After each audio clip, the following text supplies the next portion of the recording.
7 milyonluk kat faaliyetimiz e'lon qilindi hanım kızlar. 7 milyonun ilgisi zadi kimdi? Qaysilarning mushunda zo'r so'mliq mukofotlarga erishganlar. Undan yurakni besib inkaslaydigan bir navbat aytinglar. Salom do'stlar, yaxshimi? Men Ayala Sir Sochak shirkatining qurg'uvchisi shundaqla Viniya Mesotinikiga Aylan Sochak shirkatining millionlik paychiga olgan Madina Ma'lum bo'laman. Bugun dehshat hayojon ilgili shunday xo'jib tutibman. Mushu xo'shalligimga jo'r bo'lib, sizlarni bir tal yurkinglarni besib, xo'p elganlarni avatib, meni qo'shib olishni unutib qolmanglar jinim do'st umoqlarim. Mana bizningki izchil tirishchilik bilan, o'zining tirishchilik bilan menga ergashgan necha yildan mobaynida izchil harmay tarmay nurg'ulg'an vakolatchilarni yedaklab, nurg'ulg'an iqtisod qiymatlarini yaratgan mana bizningki Nurgul bugun nihoyatda cho'ng bir xo'shallikqa erishdi. Mush qizning xo'shalligiga bir muborak bo'lsin, go'ngshi degan gapni aytib qo'yinglar. Yana bugun naq maydonda Viniya Mesotimizningki eng cho'ng shirkat do'ngshisi, ya'ni birlashma shirkat qurg'uvchiligiga bugun 160 ming koy pul tayyorlab, nihoyatda minimal hayajonga silibdi.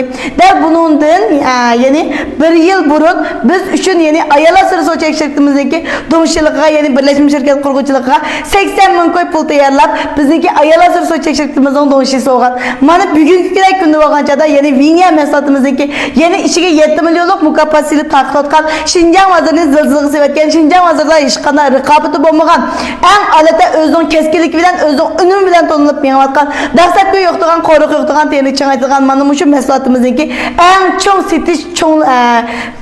setish ya'ni chempionligini, yana shundaqla eng cho'ng yetakchiligini, eng qaltis yetakchilikni oldi. Endi yurkinglar sanmay turmayotdi deyman. Unda olsa buningdan burun mushu bizning Viniya Mesotimizning faoliyatiga qatnashib bulamayotgan, qatnashmayda fursatni bulamayotgan, shundaqla mushu fursatlarni o'tkazib qo'ygan. Bir kechada 7 millionning egisi bo'lsam bo'ldi. Shundaqla bir kechadan bir boyib kelsam bo'ldi. Mesotni ishlatib oyib kelsam bo'ldi deyotgan do'stlarimiz bo'lsanglar, tezdan bizni qo'ysiz, ayrimxonga chiqsiz.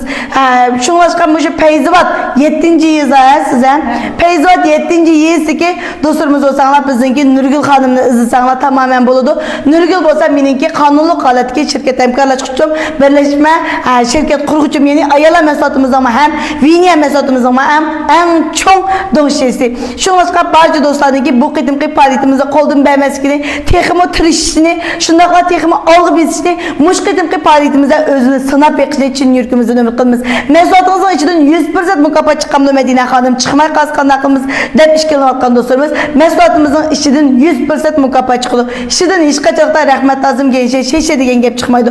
Shunlashqa bu qitimqi fursatni qo'ldan berib qo'yganlar, yaman ziyon tortdilar, yaman pushaymon qildilar. Shunlashqa tezdan bizni qo'shib ayrimxonga aloqa qilish nomerlarini avatib qo'yib, bizniki katta zo'r so'mliq mukofotli faoliyatimizga qatnashishni unutib qolmanglar. Fursat saqlab turganlarga emas, tirishqanlarga mansubdir. Hamma